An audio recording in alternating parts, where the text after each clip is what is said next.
Ma'am Arlene, so Ma'am Arlene, ito po yung ating sewing machine. Ito po yung pa-freebies natin. Ma'am, ito po ma'am yung full setup ng ating sewing machine po ma'am. Ha? Ito po yung kasama niyang transformer po ma'am. Ayan po siya. At itong wire natin na kulay black po ma'am ay gagamitin natin sa transformer po ma'am. Ayan. Okay, so ito po siya ma'am. Ayan. Then, itong power cord natin ma'am ay isasaksak natin sa regular outlet natin po ma'am. Okay, kasi bawal po natin isaksak ng direkta yung sewing machine natin. So, ayan po siya ma'am. Diretso na po siya may ilaw. So, ito na po siya ma'am. Then, magpupokus po tayo sa ating sewing machine. Ayan. Unang-unang gagawin nyo po ma'am, pag kayo po ay magsiset up. Okay, so tatanggalin ko muna po ito ma'am. Pag natanggal ko po siya ma'am. So, gaganituin po natin ma'am. So, ito po siya ma'am. Then, yung paglalagay po natin ng sinulid po ma'am. Okay. So, ito po ma'am yung stick natin na ilalagay po natin dito ma'am. Ayan po siya. Then, ilalagay natin yung sinulid natin ma'am. Ayan. Okay. Then, pagkatapos niya po ma'am, susundan natin yung arrow. Okay. May arrow po yan sa likod.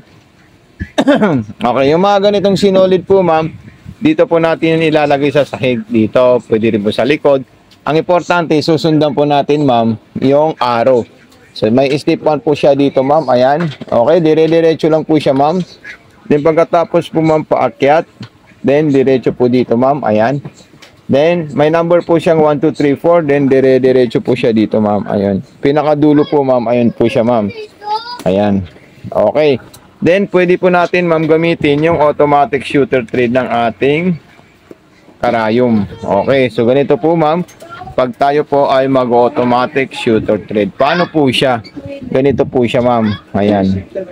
Unang gagawin po natin, ibababa natin yan at ihilain natin ito ma'am. So gaganito po natin siya. Ayan.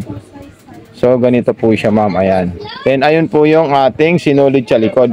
Pag dito natin hinila, hindi po siya papasok. Sabayan natin yung lalabas na sinulid doon sa likod na magiging bilog. Ayan.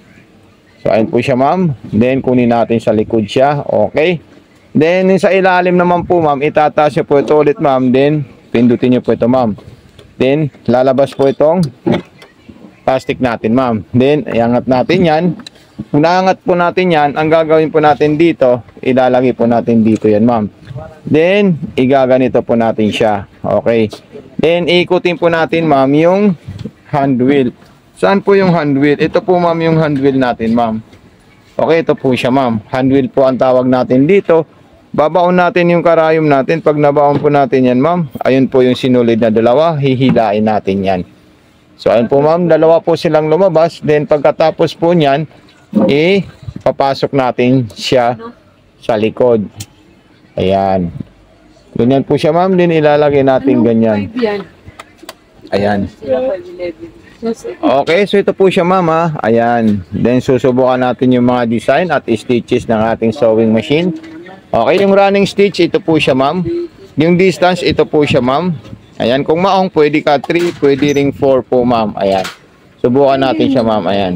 So napaka-smooth po ng performance siya po ma'am. Ayan. Then reverse. Ito po yung reverse na long press po siya ma'am. Then kung gusto niyo po masinsin, ilagay niyo po sa number 3 to ma'am. Ayan. Okay. Then yung speed control niya, pwede niyo po i-adjust ng medium para hindi po masyadong mabilis yung performance ng ating sewing machine po ma'am. Tapos isunod natin dyan ma'am yung zigzagger. Ayan. May zigzagger po tayo dyan. Pwede po natin siya gawing masinsin. Ayan po siya ma'am. Ayan. So, napaka-solid na sewing machine po ito ma'am. Then subukan natin yung mga pang-garterize po niya ma'am. Ayan.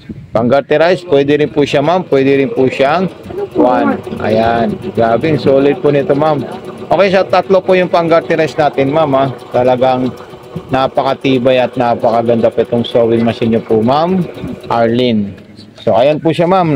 Nakita natin ma'am yung ginawa po niyang stitches design natin. Okay? So ikakat muna natin siya at i-declare natin yung design na ginawa niya. So ito po siya ma'am. Ayan. Okay, kung gagawin nyo naman po ma'am, yung pang-edging at saka yung pang-scallop, ganoon din po siya ma'am. Ayan, pupunta po tayo sa scallop natin. Yung distance natin is number 1 lang po siya ma'am. Pwede pa natin yan isagad sa 0.5. Ayan, para masyadong masinsin po siya at maganda po yung resulta ng design ng ating sewing machine. Okay? So So, ayan po siya, ma'am. Grabe, ang ganda po talaga ng design niya. Okay? So, ayan po siya, ma'am. Then, yung pang-aging naman po niya, ma'am, ilalagay niyo na po sa ganito. Then, isa ganito sa number 4 or number 3. Ayan. Okay? Then, dito naman po yung button holder natin. Itatapat lang po natin yung 1, 2, and 3. Yung 2 and 4 po, ma'am, lock lang po yan. Huwag po masyadong marami yung gagawin nating lock. Ganito po siya, ma'am, Arlene. Pag tayo gagawa ng button holder. Okay, sila lagay natin ito sa point 1. Then, ito po siya, ma'am. Ayan. So, maliit lang po siya, ma'am. Okay? Then, sumunod, susundan natin yung number 1, yung arrow ng ating design. Ayan po siya, ma'am. Okay? So, ayan po siya, ma'am. Then, pupunta po tayo dito, ma'am. Ayan. Okay? So, dito naman po siya. Ayan. So, ayan po siya, ma'am. Oh. Ang solid na ang sewing machine po natin. Then, maglalak naman po tayo ulit. Ayan. So, ganyan po siya. Kaganda po, ma'am. Okay? So, ayan po siya, ma'am. Then, kompleto na po yan, ma'am.